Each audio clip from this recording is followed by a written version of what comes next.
Hello friends, मैं सुधीर स्वागत करता हूं आप सभी का आपके अपने चैनल स्कोर मैक्स पे। और आज हम डिस्कस करने वाले हैं आपकी MCO 1 unit 11 job design and job satisfaction के इंपॉर्टेंट क्वेश्चन आंसर्स। तो सबसे पहला आपका क्वेश्चन बनता है define job design and what are the characteristics of job design, कि जॉब डिज़ाइन क्या होता है और उसके कैरेक्टरिस्टिक्स क्या क्या हैं। तो अगर हम जॉब डिज़ाइन की डेफिनेशन की बात करें, job design can be defined as the process of developing complete written instructions, task characteristics and job components. मतलब किसी भी काम को करने से पहले हम एक रिटन फॉर्म में कह सकते हैं उसकी इंस्ट्रक्शंस को पहले रिकॉर्ड कर लेते हैं, लिख लेते हैं कि हम इस काम को किस तरह करना है, किस किस तरह के टास्क को इसके अंदर किया जाएगा और कौन कौन से कंपोनेंट्स का यूज़ किया जाएगा। एक तरह से एक पहले से ही में एक प्री प्लान होता है हमारा किसी भी काम को करने का, उसी को हम कहते हैं जॉब डिज़ाइन। तो जब तक आपके पास कोई भी प्लान नहीं होता आप किसी भी काम को नहीं कर सकते। तो उसी तरह जॉब डिज़ाइन आपकी ज़रूरी है आपके किसी भी गोल को अचीव करने के लिए। अगर हम इसके अंदर कैरेक्टरिस्टिक्स की बात करते हैं जॉब डिज़ाइंस के, तो कैरेक्टरिस्टिक्स के अंदर क्या आता है कि सबसे पहला आता है कि ये आपकी जॉब टास्क और रिस्पॉन्सिबिलिटी को स्ट्रक्चर वे में कह सकते हैं मैनेज करता है या उनको शो करता है। ये जॉब डिज़ाइन के थ्रू ही हमें पता चलेगा कि किसकी कौन कौन सी जॉब किसको करनी है और उसकी क्या रिस्पॉन्सिबिलिटी है। नेक्स्ट ये भी देखता है कि आपकी जो क्वालिटी ऑफ वर्क होगा वो कैसा होगा, क्योंकि ये सब कुछ आप पहले से डिफाइन कर देते हैं, पहले से ही आपका एक रिटर्न इंस्ट्रक्शंस आपके पास तैयार होती है कि हाँ आपको इस तरह के वर्क को करना है, इस तरह के आपको कंपोनेंट को यूज़ करना है।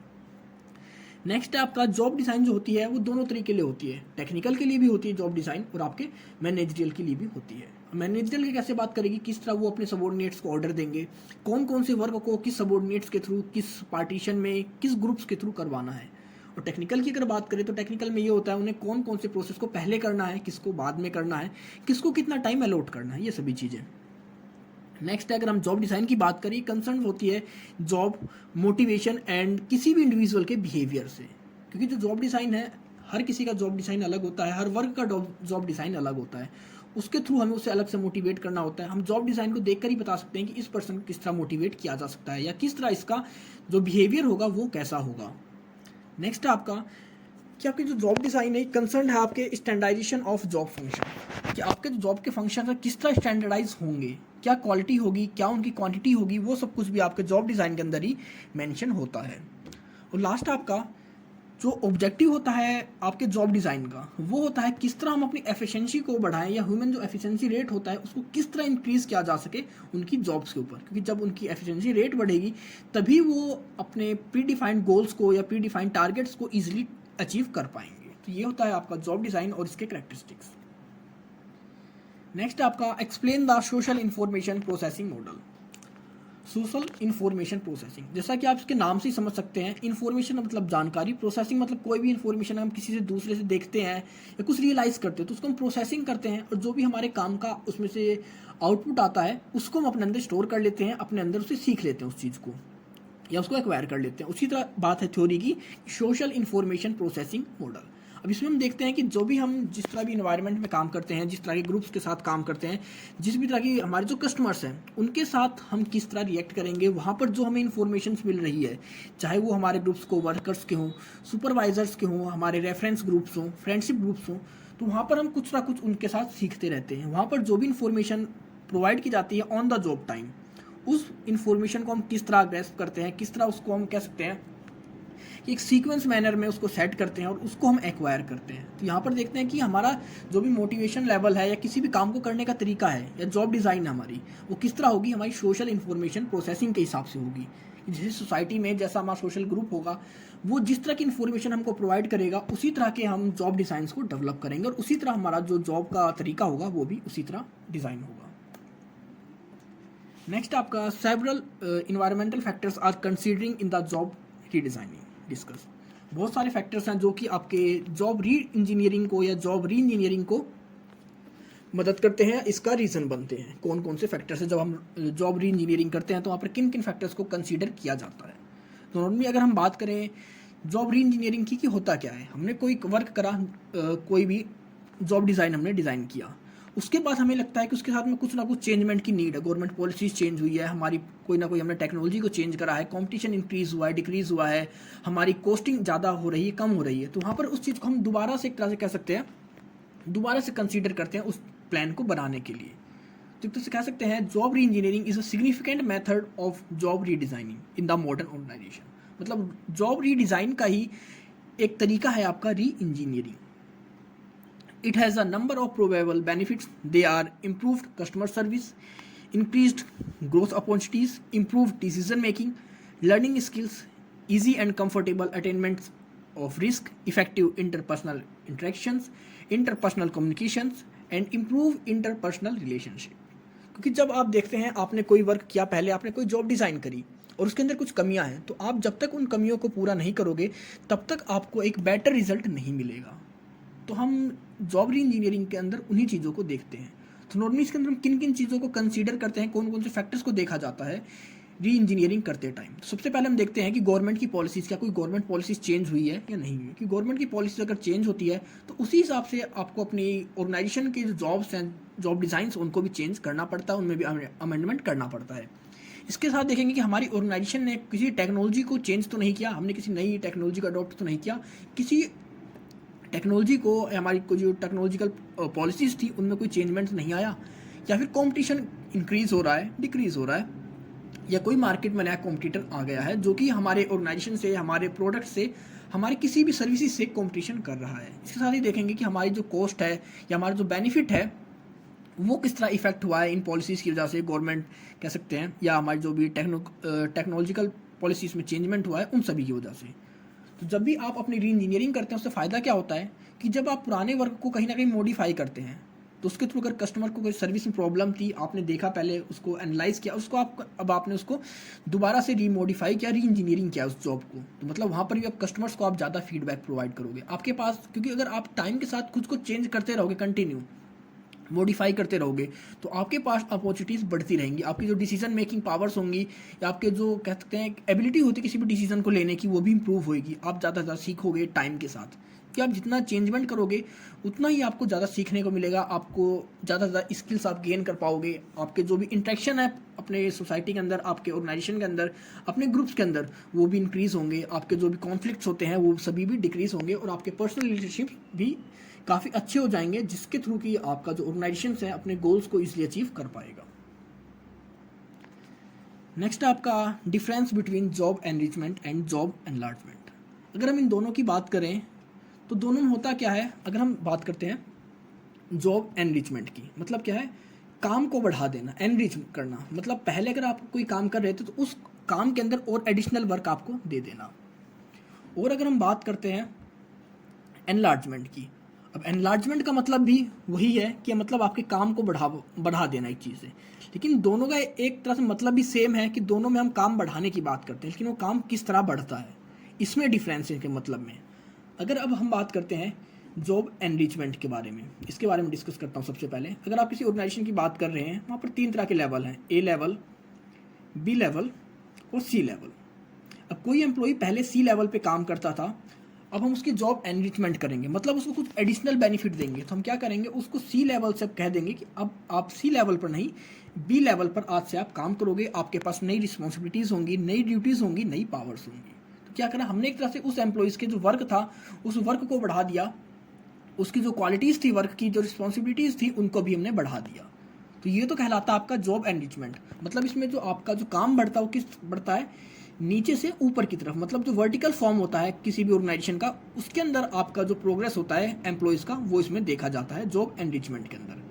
कि पहले कोई एम्प्लॉई सी ग्रुप में काम कर रहा था एंड जॉब एनरिचमेंट के थ्रू उसको बी ग्रुप दे दिया, और अगर वो पहले बी ग्रुप में काम कर रहा था तो उसके अब ए ग्रुप दे दिया गया है, जिसके थ्रू उसको नई रिस्पॉन्सिबिलिटीज़ दी जाती है। और जब भी किसी अगर एम्प्लॉई का जॉब एनरिचमेंट होता है या वो अपने एक टॉप लेवल पर पहुंचता है काम के लिए, उसकी नई पोजीशन मिलती है, नई पोस्ट मिलती है, तो वो अपने आप में कहीं ज़्यादा मोटिवेट होता है कंपैरिजन टू आपके फाइनेंशियल, नॉन फाइनेंशियल, जो भी आपके मोटिवेशंस लेवल होते हैं। और अगर हम बात करते हैं जॉब एनलार्जमेंट की, जॉब एनलार्जमेंट नॉर्मली यूज़ किया जाता है अगर आपने किसी ऑर्गेनाइजेशन में ज्वाइन किया, और हो सकता है आपने सी ग्रुप के अंदर आपने उस ऑर्गेनाइजेशन को ज्वाइन किया, लेकिन यहाँ पर आप कोई प्रमोशन का कोई चांस नहीं है, 3 साल 4 साल आपको हो चुके हैं एक ही काम को करते हुए। तो अगर इंसान एक ही काम को करता रहता है तो कहीं ना कहीं बोर होने लग जाता है, उसका से मन नहीं करता उसी काम को डे बाई डे करने का, क्योंकि उसमें कोई चेंजमेंट ही नहीं दिखता, प्रमोशन उसे मिल नहीं रही है। तो यहाँ पर नॉर्मली क्या करते हैं हमारे जो भी एचआर्स होते हैं कि उसके वर्क को उसी की सेम हॉरिजॉन्टल रोज के अंदर उसके ऊपर एडिशनल वर्क दे दिया जाता है। अब सी लेवल में हो सकता है अभी तक इसके पास सिर्फ 5 तरह की एक्टिविटीज़ थी या 5 तरह के काम को किया करता है, 5 चीज़ के ऑपरेशंस की इसके पास रिस्पॉन्सिबिलिटी थी। अब इसको क्या करेंगे, 2 रिस्पॉन्सिबिलिटी और दे दी जाएंगी। मतलब पहले ये 5 काम किया करता है, लेकिन अब ये कितनी एक्टिविटीज़ करेगा, टोटल 7 एक्टिविटीज़ करेगा। तो यहाँ पर क्या होता है, यहाँ पर कोई सैलरीज को एक तरह से इंक्रीज़ नहीं किया जा सकता, लेकिन यहाँ पर आपके पास जो रिस्पॉन्सिबिलिटी होती है सेम लेवल पर, उस रिस्पॉन्सिबिलिटी को बढ़ा दिया जाता है, जिसके थ्रू कि अब आपको बोरियत महसूस ना हो और डेली आपको कुछ ना कुछ नया करने को मिले। तो ये शॉर्ट में डिफरेंस होता है जॉब एनरिचमेंट में और जॉब एनलार्जमेंट में। अगर अब हम डेफिनेशन की बात करते हैं तो job enrichment is the process that contains activities and not a single time activity.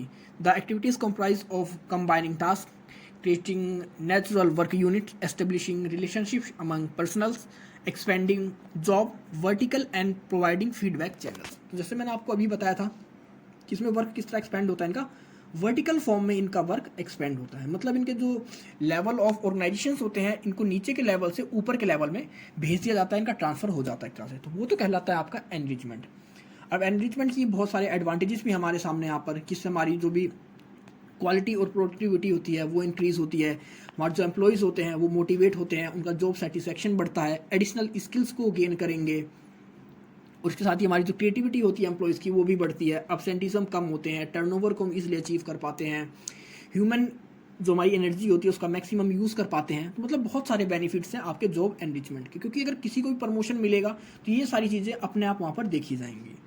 और अगर हम एनलार्जमेंट की बात करते हैं तो यहाँ पर होता है कि job enlargement can be term as complementing variety of task in the job. मतलब हम वहाँ पर कंप्लीमेंट में उसे कुछ एडिशनल टास्क भी दे देते हैं उस काम के साथ करने के लिए। और उसका एक्सपेंशन किस तरह होता है, हॉरिजॉन्टल एक्सपेंशन होता है इसके अंदर जॉब्स का। मतलब आपको सुपीरियर नहीं बनाया जाएगा, ना ही आपका कोई प्रमोशन होगा यहाँ पर, लेकिन आपको हॉरिजॉन्टल लेवल पर ही आपके पास एडिशनल रिस्पॉन्सिबिलिटी दे दी जाती है। तो ये था डिफरेंस बिटवीन आपका job enrichment and job enlargement. Next आपका enumerate the benefits of job rotation. Job rotation अगर हम बात करें कि जॉब रोटेशन होता क्या है, मतलब इसमें जब कोई भी आप काम करते हैं इसमें क्रॉस ट्रेनिंग होती है। मतलब आज अगर वीक में 6 दिन होते हैं और हमारे पास 6 ग्रुप्स हैं, तो उन 6 ग्रुप्स को डिवाइड कर दिया जाएगा कि हर ग्रुप नेक्स्ट डे एक अलग एक्टिविटीज़ को पूरी करेगा, एक अलग तरह की एक्टिविटीज़ को या अलग तरह की ट्रेनिंग्स को लेगा। इसमें आप इसका समझ सकते हैं कि जैसे हमारे यहाँ पास 3 पर्सन हैं और 3 हमारे पास ग्रुप्स हैं यहाँ पर हमारे जो ऑर्गेनाइजेशन में काम करते हैं। ए ग्रुप में मैन्युफैक्चरिंग होती है, बी ग्रुप में पैकिंग होती है, और सी में ट्रांसपोर्ट का या मार्केटिंग का काम करते हैं। तो पहला पर्सन है, पहले दिन वो ए ग्रुप में काम करेगा, दूसरे दिन वो बी ग्रुप में काम करेगा और तीसरे दिन वो सी ग्रुप में काम करेगा। इसी तरह आपका जो दूसरा पर्सन है वो भी इसी तरह काम करेगा, पहले दिन ए ग्रुप में, फिर दूसरे दिन बी ग्रुप में, नेक्स्ट डे वो सी ग्रुप में। तो ये होता है आपका जॉब रोटेशन। अब इसका बेनिफिट क्या होता है, अब अगर कोई एक पर्सन है, जैसे सी की बात करें हम तो सी डिपार्टमेंट और तीसरा पर्सन जो है, अगर ये तीसरा पर्सन सिर्फ सी डिपार्टमेंट में काम करेगा लाइफ टाइम, तो इसके पास क्या रहेगी, सिर्फ एक ही डिपार्टमेंट की स्किल्स रहेगी इसके पास, इसे सिर्फ उसी डिपार्टमेंट के बारे में नॉलेज रहेगी कि उस डिपार्टमेंट में किस तरह काम किया जाता है, किस किस तरह के प्रोसेस को कंप्लीट करता है। लेकिन अगर अभी हम इस तीसरे पर्सन को ए डिपार्टमेंट में भी जॉब के लिए भेजें, बी डिपार्टमेंट में भी जॉब के लिए भेजें in the form of rotation, तो उसे अब हर तरह के डिपार्टमेंट के बारे में पता होगा, वहाँ पर अलग अलग स्किल्स को गेन करेगा, उसकी जो एफिशिएंसी रेट होती है वो भी इंक्रीज़ होगी। तो इसके अगर हम बेनिफिट्स की बात करें, सबसे पहला क्या होता है, हमारे बोर्डम को डिक्रीज़ करता है और हमारा जो टर्नओवर होता है उसको इंक्रीज़ करता है। क्योंकि अब एम्प्लॉयज़ के पास डेली नए नए वर्क होते हैं, नई नई उसके पास ग्रुपिंग होती है। आज वो मार्केटिंग में काम कर रहा है तो हो सकता है कल जाके वो सेल्स में काम करे, अगर कल सेल्स में काम कर रहा है तो उसके नेक्स्ट डे हो सकता है वो प्रोडक्शन में काम करे। तो बोर हमारे जो एम्प्लॉयज़ होते हैं वो बोर नहीं होते इसकी वजह से। दूसरा होता है इसके अंदर डाइवर्सिफिकेशन की हमें एक फैसिलिटी प्रोवाइड होती है इसके थ्रू। हमारे अब एम्प्लॉयज़ के पास बहुत ज़्यादा स्किल्स होती है, वो हर फील्ड में काम कर सकते हैं अगर कभी उनकी नीड होती है तो। इसके साथ ही आपका जो जॉब रोटेशन है ये उनके लिए होता है जो कि अपनी लाइफ में बहुत ज़्यादा चैलेंज लेना चाहते हैं, या वो ऐसा चाहते हैं कि उनकी जॉब ऐसी हो कि इसमें बहुत ज़्यादा चैलेंज भरे हों। तो उनके लिए जॉब रोटेशन है कि वो डेली एक नई जॉब को करते हैं, नए काम को करते हैं। नेक्स्ट है आपकी जो फ्लेक्सिबिलिटी है उसको भी इंक्रीज़ करती है हमारी जॉब रोटेशन। नेक्स्ट आपका job rotation provides greater adaptability to change. अब हम चेंजमेंट में क्या करते हैं, अगर आपको एकदम से कोई बोल दे कि आपको कल से इस ऑर्गेनाइजेशन के इस डिपार्टमेंट को छोड़कर दूसरे डिपार्टमेंट में सेटल होना है, तो कहीं ना कहीं आपको टाइम लगेगा उसके अंदर सेटल होने में। आप सेटल भी हो पाओ नहीं पाओगे, भी श्योरिटी नहीं हो पाती कई बार। लेकिन अगर आपकी बात करें, आपको डेली एक नया डिपार्टमेंट दे दिया जाता है, आपको डेली नए टास्क दे दिए जाते हैं, तो वहाँ पर आपकी जो किसी भी चीज़ को अडेप्ट करने की पावर होती है वो बहुत ज़्यादा इंक्रीज़ हो जाती है। और लास्ट आपका enhance motivation and job satisfaction in employees. तो जब भी अगर उनका जॉब रोटेशन होगा, हर तरह के डेली उन्हें नया नया टास्क मिल रहा है, नई नई जॉब्स मिल रहे हैं, तो वहाँ पर उनका जो मोटिवेशन लेवल होता है या जो सेटिस्फेक्शन लेवल होता है वो भी इंक्रीज होता है। नेक्स्ट क्वेश्चन आता है आपका define job satisfaction, explain it's characteristics. Job satisfaction होता क्या है, उसके कैरेक्टरिस्टिक क्या है। अगर हम जॉब सेटिस्फेक्शन की बात करें तो एक तरह से हमारी फीलिंग्स होती हैं, हमारे एक्सप्रेशन होता है कि हम किस तरह अपनी जॉब को एक्सप्रेस करते हैं किसी दूसरे के सामने, हमारी क्या फीलिंग्स है उस जॉब से। क्या हम सहमत हैं कि हमें जितनी सैलरी दी जा रही है क्या हम उसमें सेटिस्फाई हैं, क्या हम जिस जॉब को वहाँ करते हैं, जिस वर्क को करते हैं, क्या हम उस वर्क से सेटिस्फाई हैं या नहीं है। तो एक तरह से हमारा एक्सप्रेशन होता है, हमारी इनर फीलिंग्स होती हैं रिगार्डिंग टू जॉब। अब हमारा जो अगर सेटिस्फेक्शन है हमें कैसे पता लगेगा। अब किसी भी इंसान का जो एटीट्यूड होता है वो कहीं ना कहीं उसकी जॉब के बारे में, उसकी जॉब के सेटिस्फेक्शन के बारे में बता देता है।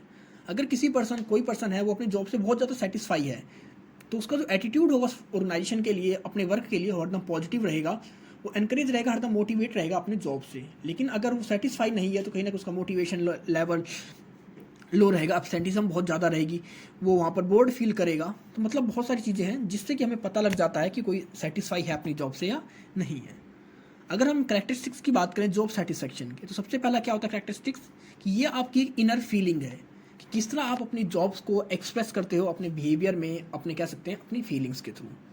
नेक्स्ट आपका job satisfaction is an attitude, it is a subset of attitude. Job satisfaction किस तरह का आपका एटीट्यूड है वहाँ पर, उसके भी आपको पता लग जाता है जॉब सेटिस्फेक्शन से। अगर आप सेटिस्फाई हो तो आपका जॉब एटीट्यूड भी अच्छा रहेगा, और अगर आप सेटिस्फाई नहीं है तो उसका इफेक्ट आपके एटीट्यूड पर भी देखने को पड़ेगा।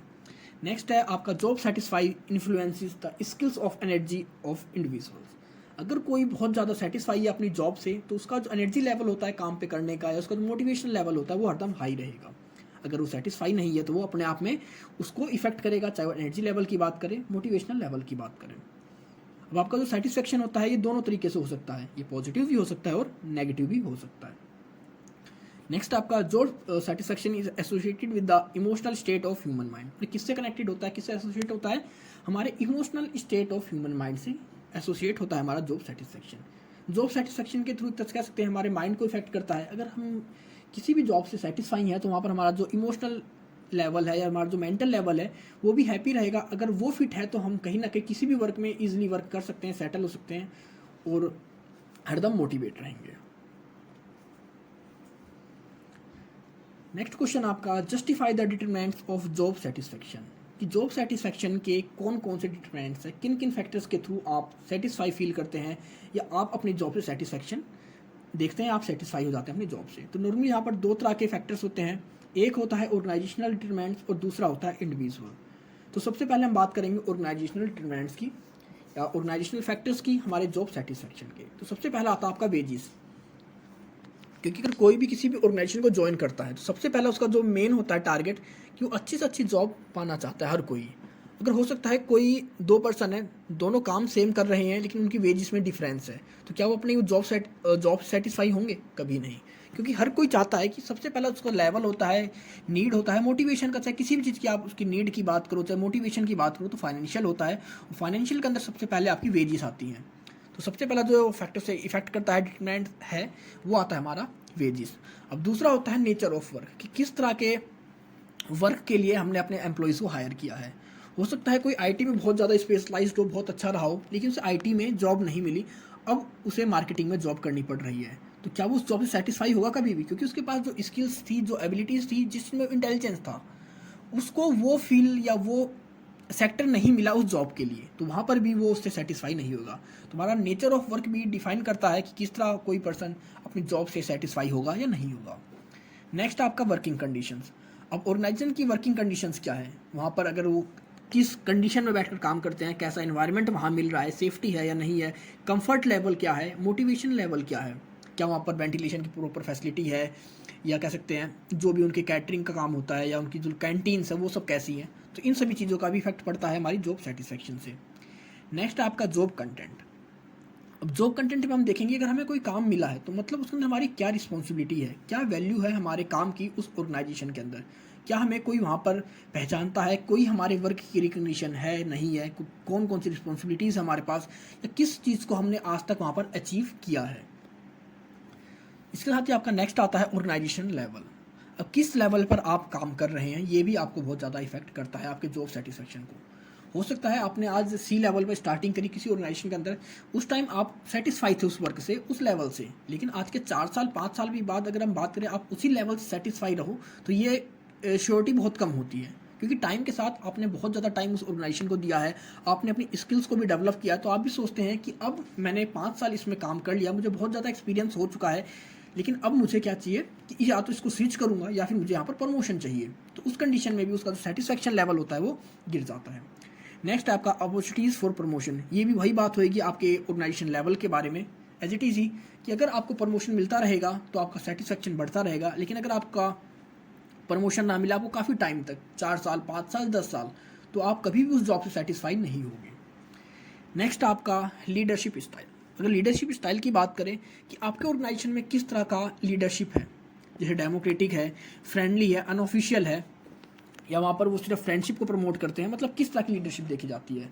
कई बार होता है कि हर तरह से जो लीडरशिप होती है एकदम फॉर्मल वे में चलती है कि रूल रेगुलेशन सब कुछ स्ट्रिक्ट होते हैं, और कई जगह क्या होता है लीडरशिप आपकी फ्लेक्सिबल होती है, अनऑफिशियल तरीके से होती है, तो वो भी आपके इफेक्ट करती है जॉब सेटिस्फेक्शन को। अब बात करेंगे हम पर्सनल डिटरमिनेंट्स की, पर्सनल फैक्टर्स की जो हमारे जॉब सेटिस्फेक्शन को इफेक्ट करते हैं। तो सबसे पहला आता है हमारा पर्सनैलिटी, कि पर्सन की पर्सनैलिटी क्या है, उसका एटीट्यूड क्या है उस जॉब के रिगार्डिंग, उसका परसेप्शन क्या है उस जॉब से रिलेटेड, उसकी फिजिकल कह सकते हैं उसकी जो पर्सनल लाइफ के अंदर जो उसकी कंडीशंस हैं, साइकोलॉजिकल कंडीशंस है वो कैसी हैं, ये सभी इफेक्ट करेंगी हमारी जॉब सेटिस्फेक्शन को। हो सकता है कोई पर्सन बहुत ज़्यादा इलाइट ग्रुप से आता हो, लेकिन किसी रीज़न से उसे जॉब करनी पड़ी किसी छोटी ऑर्गेनाइजेशन के अंदर, तो कभी भी उसे सेटिस्फाई नहीं होगा, क्योंकि उसकी पर्सनैलिटी क्या है, उसका परसेप्शन क्या है, उसका एटीट्यूड क्या है। वो है कि वो बहुत ज़्यादा इलाइट ग्रुप से है और उसको नीड नहीं थी इतनी छोटी जॉब की, लेकिन किसी रीज़न की वजह से उससे वो जॉब करनी पड़ रही है, तो कभी भी उस चीज़ से सेटिस्फाई नहीं होगा, मतलब उसकी पर्सनैलिटी है वो बहुत ज़्यादा अलग है उस जॉब के हिसाब से। नेक्स्ट आपका एज। एज की अगर हम बात करें, क्योंकि अगर हम बात करते हैं यंग एज की, तो वहाँ पर हम देखते हैं कि हम ज़्यादा से ज़्यादा सीखने की कोशिश करते हैं, उस टाइम हमारा जो एनर्जी लेवल होता है बहुत ज़्यादा होता है, बहुत कम ही होते हैं कि हम अपनी जॉब से सेटिस्फाई हो, हम मैक्सिमम अनसेटिस्फाई ही अपनी जॉब से रहते हैं। हम हरदम सोचते हैं कि हमें कितना एडिशनल मिल जाए, हम कितना ज़्यादा गेन करें, कितनी ज़्यादा स्किल्स को एक्वायर करें, लेकिन जब आप एक ओल्डर एज पे पहुंच जाते हैं तो वहाँ पर आपका जो कह सकते हैं जो आपका सेटिस्फेक्शन लेवल होता है वो एक तरह से इंक्रीज हो जाता है, वो एक तरह से नॉर्मल फॉर्म में आ जाता है। वहाँ पर आप बस ये देखते हैं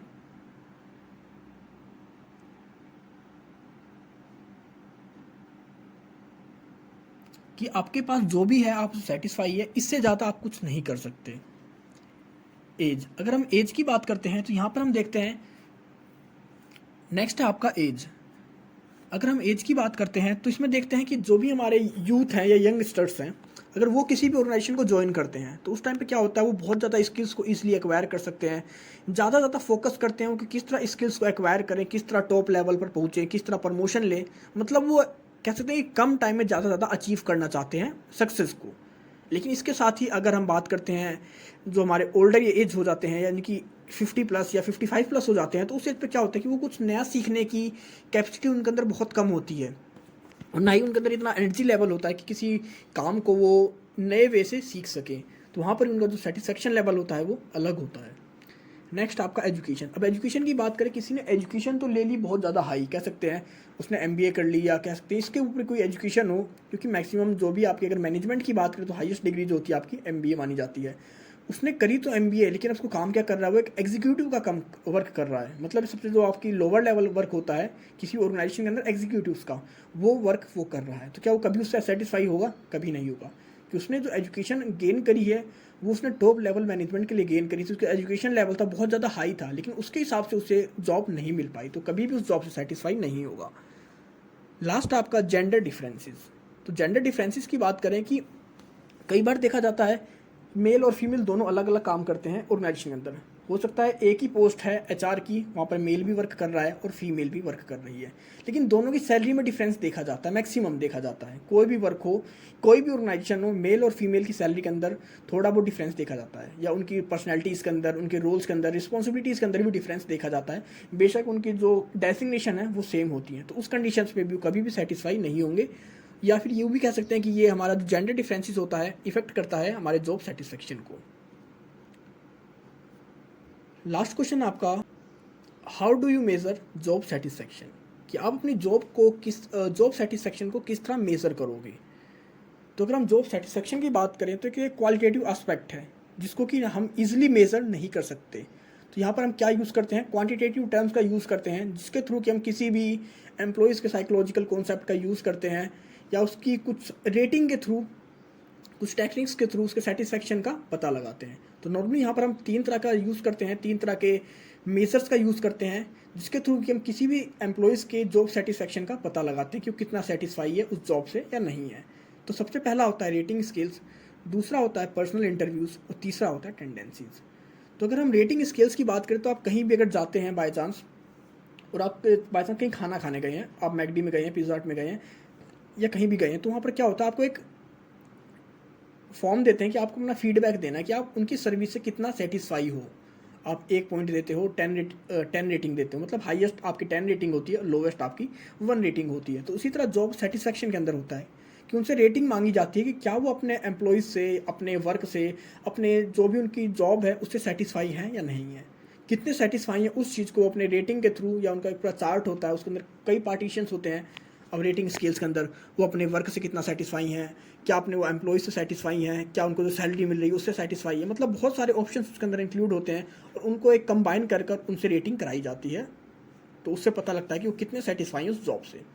दूसरा होता है पर्सनल इंटरव्यू। और पर्सनल इंटरव्यू सबसे बेटर तरीका होता है किसी भी जॉब सेटिस्फेक्शन को पता करने का, लेकिन प्रोबेबली इतना ईजी नहीं हो पाता, क्योंकि ऑर्गेनाइजेशन के अंदर बहुत सारे एम्प्लॉयज़ होते हैं जो काम करते हैं। अगर हम हर किसी के साथ पर्सनल इंटरव्यू करने लग गए तो बहुत ज़्यादा कॉस्टली और बहुत ज़्यादा टाइम इसमें लगता है। नॉर्मली अगर पर्सनल इंटरव्यू के अंदर हम बात करें तो यहाँ पर जो हमारे एक्सपर्ट्स होते हैं वो इसे कंडक्ट करते हैं। उनके पास कुछ एक स्पेसिफिक क्वेश्चंस रहते हैं जिसके थ्रू कि उस एस्पिरेंट्स के, उस इंडिविजुअल्स के या उस एम्प्लॉयज़ के ओपिनियंस को लेते हैं रिलेटेड टू सेटिस्फेक्शन। तो जो इंटरव्यू होता है इसके अंदर आपका जो रिजल्ट होता है जॉब सेटिस्फेक्शन का आपको एट ए टाइम ही मिल जाता है। और लास्ट होता है आपका टेंडेंसीज़। टेंडेंसीज़ के अंदर हम बात करेंगे किस तरह हमारा कोई भी एम्प्लॉयज़ है किसी सिचुएशन के अंदर किस तरह रिएक्ट कर रहा है, किस तरह किसी सिचुएशन को फेस कर रहा है, उसकी क्या टेंडेंसी है, कि क्या क्षमता है किसी काम को करने की। अलग अलग एस्पेक्ट्स पे हम बात करेंगे। सेल्स के अंदर हमने बात कर ली, मार्केटिंग के अंदर बात कर ली, एचआर में बात कर ली, मतलब अलग अलग चीज़ के अंदर उसकी टेंडेंसीज़ को हम निकाल कर देखते हैं कि वो सेटिस्फाई है उससे या नहीं है, क्योंकि उसकी टेंडेंसी से ही पता लग जाता है कि वो उस वर्क से सेटिस्फाई है या नहीं है। तो ये कुछ हमारे पास मेजर्स थे जॉब सेटिस्फेक्शन को मेजर करने के लिए। आई होप आपको सब कुछ समझ में आ गया होगा। अगर आपको कोई इशू है, कोई डाउट है, तो आप कमेंट सेक्शन में कमेंट करके पूछ सकते हैं, नहीं तो आप मुझे मेरे इंस्टाग्राम अकाउंट पर फॉलो भी कर सकते हैं। तो मिलते हैं जल्दी एक नई वीडियो के साथ, तब तक के लिए take care, goodbye friends.